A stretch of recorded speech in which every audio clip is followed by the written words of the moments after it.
Primary school একটি শিশুর জন্য অত্যন্ত গুরুত্বপূর্ণ। সেখানে চরাঞ্চলের শিশুদের কাছে প্রাইমারি স্কুল যেন একটি প্রধান এবং প্রথম স্তর শিক্ষা অর্জনের ক্ষেত্রে। কিন্তু সেই স্কুলেই যদি বর্ষার সময় 3 থেকে 4 মাস বন্ধ থাকে, তাহলে এর থেকে বড় দুঃখজনক বিষয় সমাজে আর হয়ে ওঠে না। ঠিক এমনই ঘটনা এতদিন ধরে ঘটে চলেছিল 10 নং খাজঢালাচর সরকারি প্রাথমিক বিদ্যালয়ে।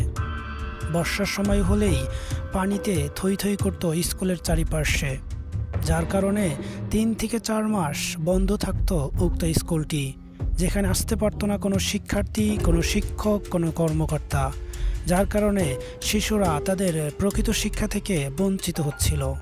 কিন্তু দীর্ঘদিনের সেই অপেক্ষার অবসান ঘটেছে সম্প্রতি সময়ে।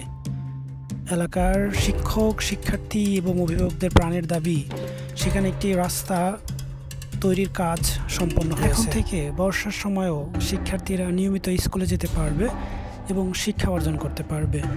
এবং এই রাস্তা হওয়াতে স্কুলের শিক্ষার্থী এবং অভিভাবকরা উচ্ছ্বসিত।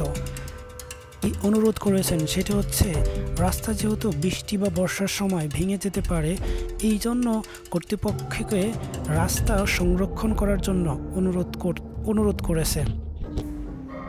এই রাস্তা তৈরিতে পরিকল্পনার থেকে শুরু করে এ পর্যন্ত যারা প্রত্যক্ষ পরোক্ষভাবে কাজ করেছেন, প্রত্যেককেই ধন্যবাদ দিয়েছে স্কুলের শিক্ষার্থী এবং অভিভাবকরা।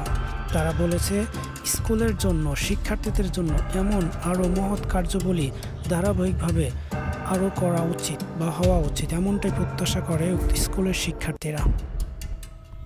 দীর্ঘকালের যেহেতু একটি প্রাণের দাবি পূরণ হয়েছে, সেজন্য শিক্ষার্থী এবং শিক্ষার্থীরা বিশেষভাবে ধন্যবাদ দিয়েছে 6 নং ওয়ার্ডের ইউপি সদস্য মোহাম্মদ রাইহান সর্দারকে।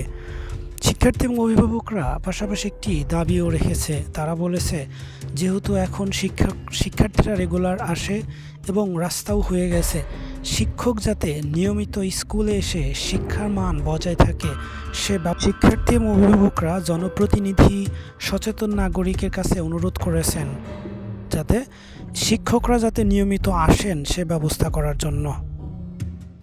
শিক্ষকরা প্রত্যাশা করেছে, এভাবে যদি স্কুলে নিয়মিত শিক্ষার পরিবেশ বজায় থাকে, তাহলে অচিরেই ঢালারচরের সকল শিশুরা তাদের যে প্রাথমিক